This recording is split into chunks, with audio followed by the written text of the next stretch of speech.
My name is Frances Wilson, Francis, Wilson, Wilson. I am actually a volunteer missionary from the U.S. Episcopal Church, serving in the Anglican Diocese of Belize, and I am currently local manager of Holy Cross Anglican School. Well, Vernon and I lived in Belize City. We arrived in 2001, and we did volunteer work with the Anglican Diocese and lived in Belize City. And when we needed to escape from Belize City, we would come out to San Pedro and pretend that we were tourists. And every time we came out here, we saw children that we knew should be in school, not in school. They were selling on the beach, they were getting into mischief, and I was very aware that they should be in school because at that time I was working with the general manager of Anglican schools. So we did a little research because I wanted to know why these children were roaming the streets. And what we found out was that the only at that time government grant in aid school, the Roman Catholic primary school, was literally bulging at the seams, and they did not have the space to accommodate the influx of students that had moved in. There's been a huge building boom here in San Pedro, and people have moved here from all over Belize and also from the surrounding countries, Mexico, Guatemala, Honduras, etc. And when they moved here, they brought children, and there were literally hundreds of children that were not in school. And we felt that was just a tragedy. I mean, you have such a limited time to be able to teach a child. And if you can't reach a child between the ages of 5, 6, 7, 8, you're never going to be able to get them in school. You cannot put a 12-year-old child into Infant 1. So we started talking with Bishop Wright and Carol Babb, who at that point in time was the general manager of the Anglican schools. And they were very concerned about the situation and very interested in trying to do something to alleviate the problem. The biggest hurdle was financial. It cost a lot to build this school, and neither the government nor the diocese had the money at that point in time. So we were able, through the efforts of Mrs. Babb and through then Deputy Prime Minister Johnny Briceño, we were able to get a piece of swampland here in San Pedro. And we particularly wanted to be located where we are, even though it's a swamp, because it is adjacent to the San Mateo community. We opened this school in September 2006, and we had 3 buildings that were built through the efforts of local folks here in the community and a few volunteers that came down. We had no furniture, we had no books, we had no school supplies, but we had 3 buildings, and we had 3 teachers, and we had 62 students. And in 3 short years, we have gone from 3 classes to 17 classes. We are now a full primary school from Infant 1 through Standard 6. We have an incredible computer center with 40 state-of-the-art Dell computers. We have this wonderful library with over 20,000 books.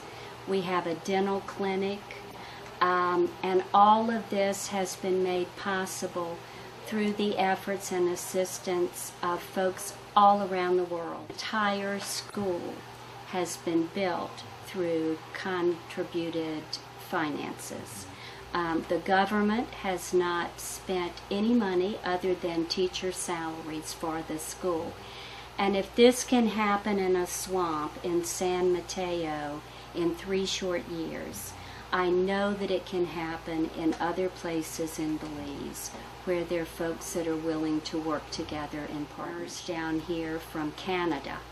and she did a height and weight measurement on all of our children. And she was very concerned because they were very low on the growth spectrum.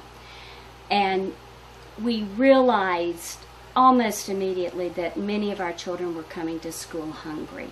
And I have been in homes in the area, and more than once I have seen breakfast consist of a cup of warm water with a tablespoon of evaporated milk and a tortilla from the day before, and that's breakfast tea.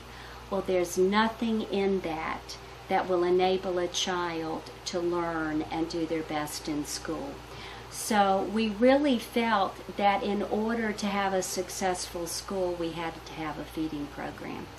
And currently, we provide at no charge a breakfast, a mid-morning snack of fruit, and a full plate of lunch to 500 plus children and staff every day.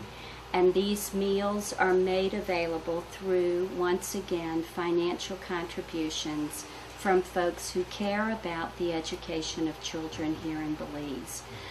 It is costing us about $2 per day per child to provide those meals, plus purified water in the classrooms. And that doesn't sound like much until you realize there are over 500 children. So it's roughly $1,000 a day it is costing to have this feeding program. But we continue to pray, and we continue to try to spread the word of what's happening here at Holy Cross.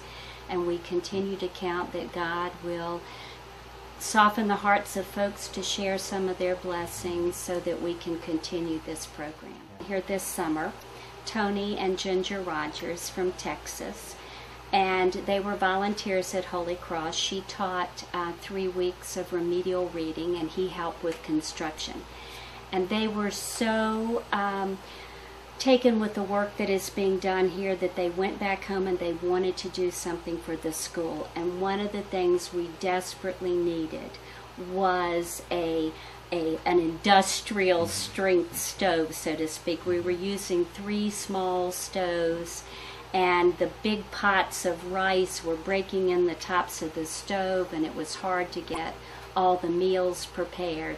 And they undertook to raise the money in their community to buy a stove.